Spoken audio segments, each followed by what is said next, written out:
My loyal partner had warned me. Reclaiming my power as Keeper of Time might have unforeseen consequences. In this, as in most things, he proved prescient. The process I had undergone did irreparable harm to my body. Taking back my power had cost me my immortality. While my lifespan would still stretch across eons, I would one day perish. And if the war with Titan Shang Tsung taught me anything, it is that this timeline is not safe without a protector. Yet I had never given thought to choosing a successor. Who is it that could replace me and protect my new era? The answer, of course, is Geras. Tireless and meticulous, he is perfectly suited to be entrusted with this grave duty. And no one knows better the temptations of the hourglass. I have no doubt he will be above them. Though the barriers between timelines had been rebuilt, there was no question that they could again be broken. Protecting this timeline would require eternal vigilance, so that it could not fall victim to further outside aggression. But nothing in my countless lifetimes had prepared me for this task. In none of them had multiple timelines ever coexisted. Monitoring them for threats was an entirely novel problem. It would require a novel solution. I discovered that though the timelines no longer touched, their meeting had left them intertwined. I can now secretly surveil all timelines, keeping watch for potential danger. It pleases me to do this service for the new era. Lord Liu Kang may rest assured that it is secure. As the darkness enveloped me, I took a long last look at my family. I did not expect to see them again until their souls joined mine in the living forest. But miraculously, my beloved husband delivered me from oblivion. Though he couldn't save my body, Jared had preserved my soul. Like him and countless others, I am now a part of Ermac. Yet ours is not a peaceful repose. The collected souls within Ermac have their own needs and agendas. Before we can speak as one, we must first reach consensus. I had thought, as the former rulers of Outworld, I and Jared would hold sway. But here we are, two souls among many thousands, fighting for the right to be heard. And if there is one thing we do well together, it is fight. We will win the right to govern Ermac as we once had governed Outworld. And we will rule for the benefit of all. As her reign began, Empress Melina faced many challenges. To meet them, she turned to the people she trusted. Her sister to lead her army, and me to lead her Imperial police. Though I missed Empress Sindel dearly, I was glad my ties with her family had been mended. But while it was an honor to be made responsible for Outworld's internal security, I soon realized accepting the appointment was a mistake. I'm not cut out to be a bureaucrat, nor am I patient enough to navigate the Imperial Court's politics. I was at my best patrolling Sundo's streets, when I could feel the city's pulse and serve and protect its citizens directly. That's why I resigned my post and resumed my role as Sundo's first constable. I end each day knowing I've made a difference. After fleeing Outworld, I hadn't expected to return. But then, I also hadn't expected the new Empress to make me an offer I couldn't refuse. To thank me for helping stop General Shao's rebellion, she asked me to be her emissary to the Zaterrans. Going home, bearing the seal of the royal house, I would show, once and for all, that my mutation wasn't to be feared. That it wasn't a source of shame. To my surprise, I was welcomed. But those warm smiles hid a dark secret. I stumbled upon a trove of official records, which showed that my shape-shifting ability isn't unique. Many Zaterrans are born with it, but are killed by their government to keep it from spreading. Who started this barbaric policy? Who is now enforcing it is unknown. But I will find out. And I will put an end to this madness. While the regime had changed, little else had. My people still suffered in silence, ignored by the rest of Outworld. Though now I knew Empress Melina's secret, that she was also afflicted with Tarkat. If anyone would help, it would be her. But how to get an audience? Syzoth. He was the Empress's new emissary to the Zaterrans. I asked him to introduce us. At great personal risk, he agreed. And as I'd prayed, the Empress was willing to meet. Even better, she would visit the colony. She was shocked to see how we lived. She moved quickly to provide for our care and comfort. Thanks to the Empress and Syzoth, we Tarkatans are no longer pariahs. Until our disease can be cured, that will do. Though worried about how the public might react, I met with Baraka to discuss his Tarkatans. Speaking from his heart, he moved me.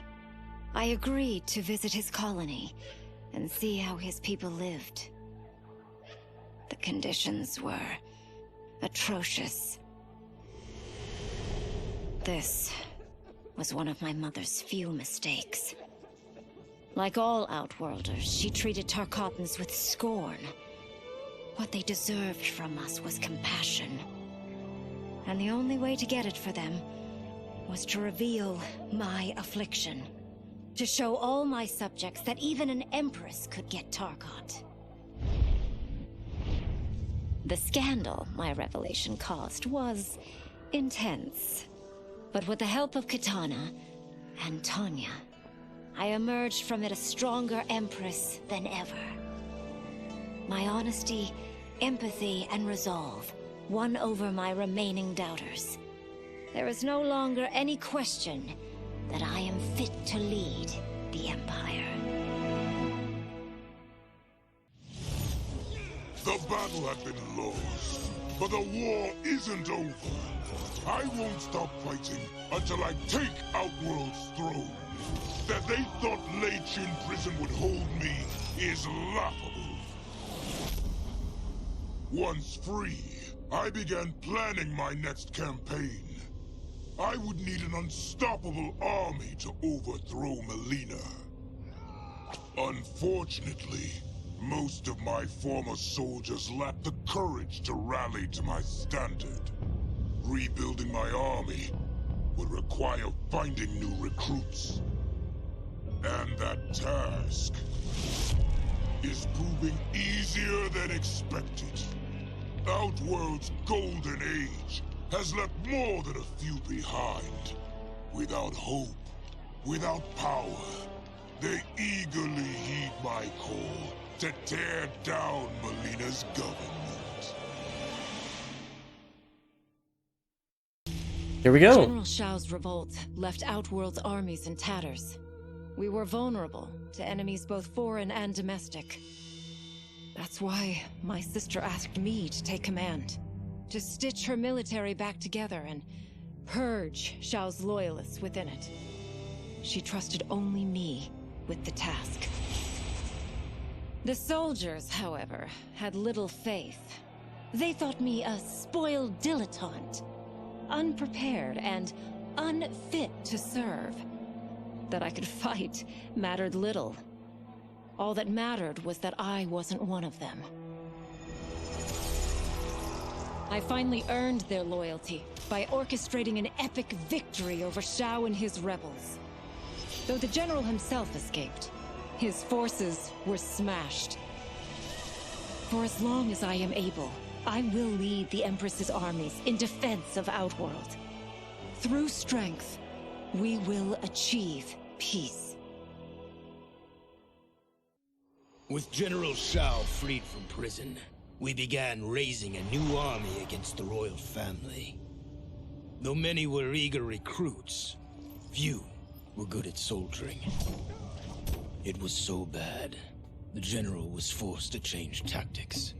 He decided that we needed a doomsday weapon.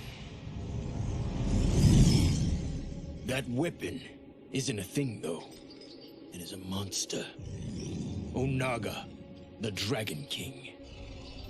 The general told me the old legends were true.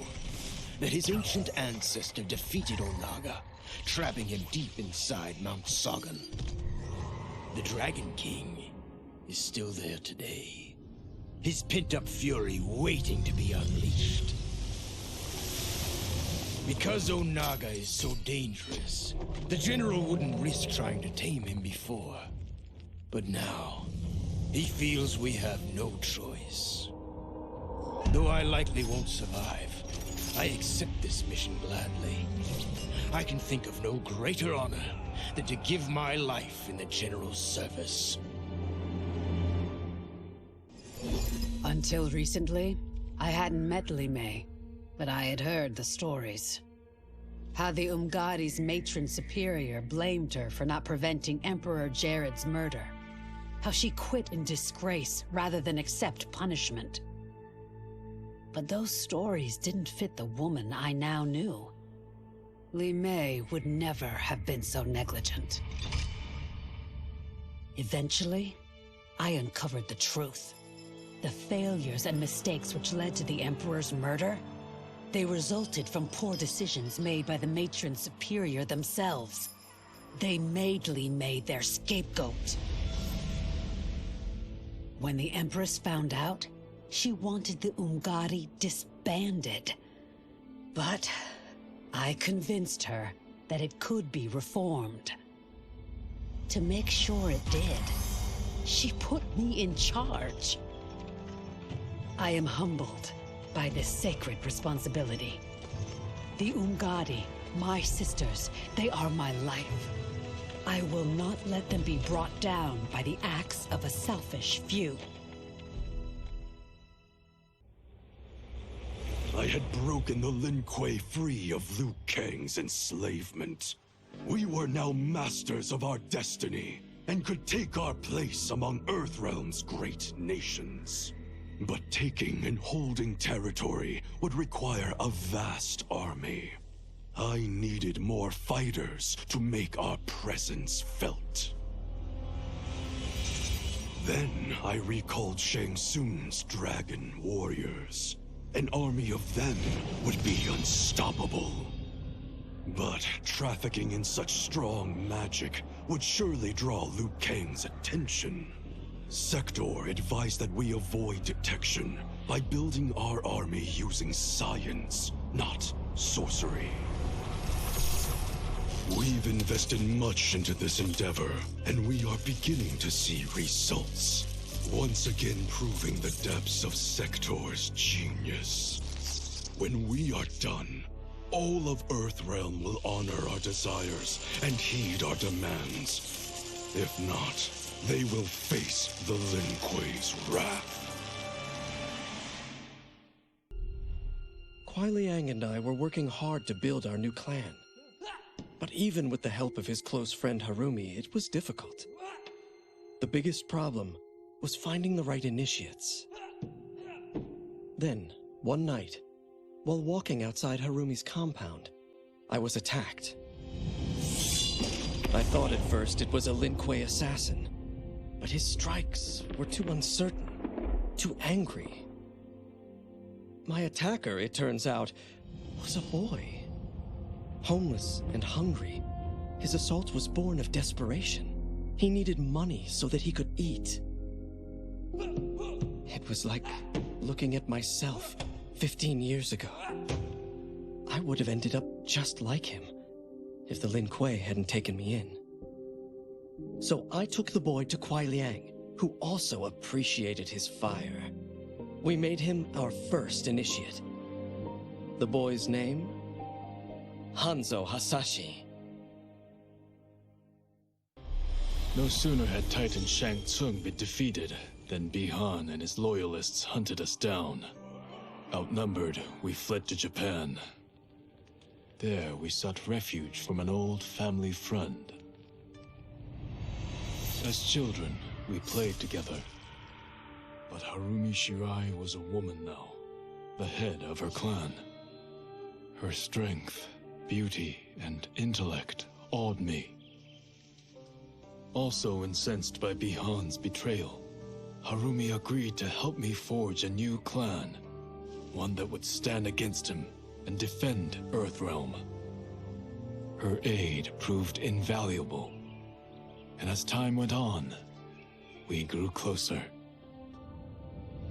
To honor Harumi and pay respects to my new bride, I named the clan after her, calling it the Shirai Ryu.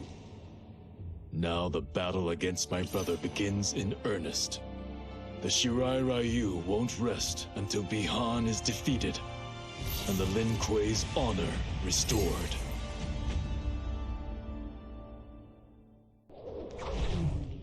Since this whole thing kicked off, I'd wondered why Liu Kang chose me to be a champion. I mean, sure, I was killing it as a martial arts star, but it's one thing when it's all for show. It's different when you're playing for keeps. Then Liu Kang let me in on his master plan. He wanted the masses to know about the world beyond them, the one filled with gods and monsters, and he wanted me to tell him about it. But I knew revealing the truth all at once would be too shocking of a plot twist for most. That's why I pitched doing a bunch of stories, to slowly get people used to it. And if there's one thing I can do, besides kick ass in combat, it's build a cinematic universe. I'm serving up movies, streaming series, games, you name it. I like that I'm doing a public service, and it doesn't hurt that I'm making more than a few bucks. It's the kind of synergy that would make any studio mogul proud. I wasn't looking for allies against the Yakuza, but I found one in Special Agent Jackson Briggs. He'd heard gangsters plotting to kill me on a wiretap and came calling, hoping I'd be his informant. We planned to part ways when we got the job done, but then Shang Tsung showed up to steal Sento. Needless to say, Jackson had questions. It blew his mind to hear that the stories in Johnny's movies were real. Once the shock wore off, Jackson quickly sized up the threats Earthrealm faced. To deal with them, he got his bosses at the FBI to form the Outworld Investigation Agency. When he asked me to sign on, I hesitated. After all, me? A government agent? But it's an important job. And more importantly to me, an honest living. I couldn't believe that Liu Kang welcomed me in Earthrealm, or that he thought me worthy to study with his Shaolin masters. After a lifetime of wishing for one, I finally had a home. But my joy was tempered as I thought about Serena. My shadow sister was still under Quan Chi's yoke, And she deserved a life free of him as much, if not more, than I. Quan Chi and my other sisters proved tenacious, but they were no match for my blade. I snatched Serena from them. Then Liu Kang helped me break Quan Chi's spell. Her mind free of his influence for the first time in years, Serena chose to join me in Earthrealm. My sister and I once again fight side by side. Only now we do so for Earthrealm. Together, we have formed the Order of Light. It was inevitable that the Shaolin Masters had me join them. They knew just how much future initiates could learn from me. Shujinko was one of my earliest. His ability to absorb anyone's powers and skills was amazing. With the right training, he could become our greatest champion. I knew that I alone could give it to him. But as his proficiency grew, so did his ego. In love with himself and his power, Shujinko became a threat to the realms. He hadn't learned humility, because I wasn't the one who could teach it. I should have listened to Raiden's warning and not tried to train Shujinko alone. After he was subdued, Shujinko's accumulated abilities and memories were taken from him. He is once again a new initiate, ready to begin his training. This time, Raiden and I train Shujinko together. He will become the champion he is destined to be. And I will fulfill my duties, humbly and cooperatively.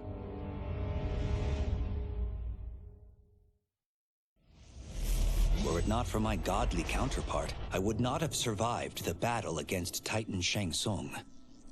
Meeting him, though, raised questions. Why did I replace him in this new era? Why was I made mortal? Lord Liu Kang told me of his Raiden's nobility and righteousness, about his steadfast leadership in the defense of Earthrealm.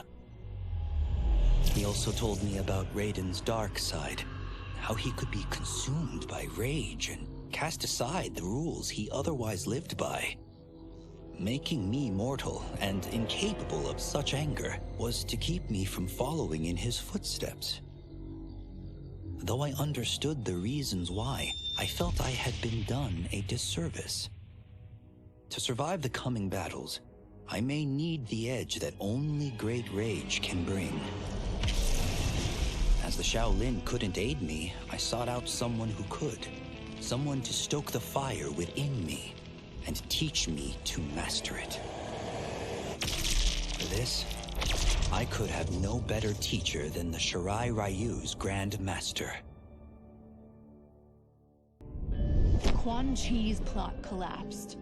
Along with it, my plan to secure new beings to feed my starving people. Because I'd advocated for partnering with him, I was held responsible. If I didn't seize for Viternus' new feeding grounds, the Coven would banish me. But then, I had a revelation. I didn't need to conquer realms to feed my people. I simply needed to capture enough beings to breed them. Once they multiply, Viternus will have a limitless, renewable source of food. And I only need a few thousand to start. A number so small compared to the billions in the realms that no one will notice as people go missing. But it will be more than enough to establish our breeding stock and feed a ravenous Viternus.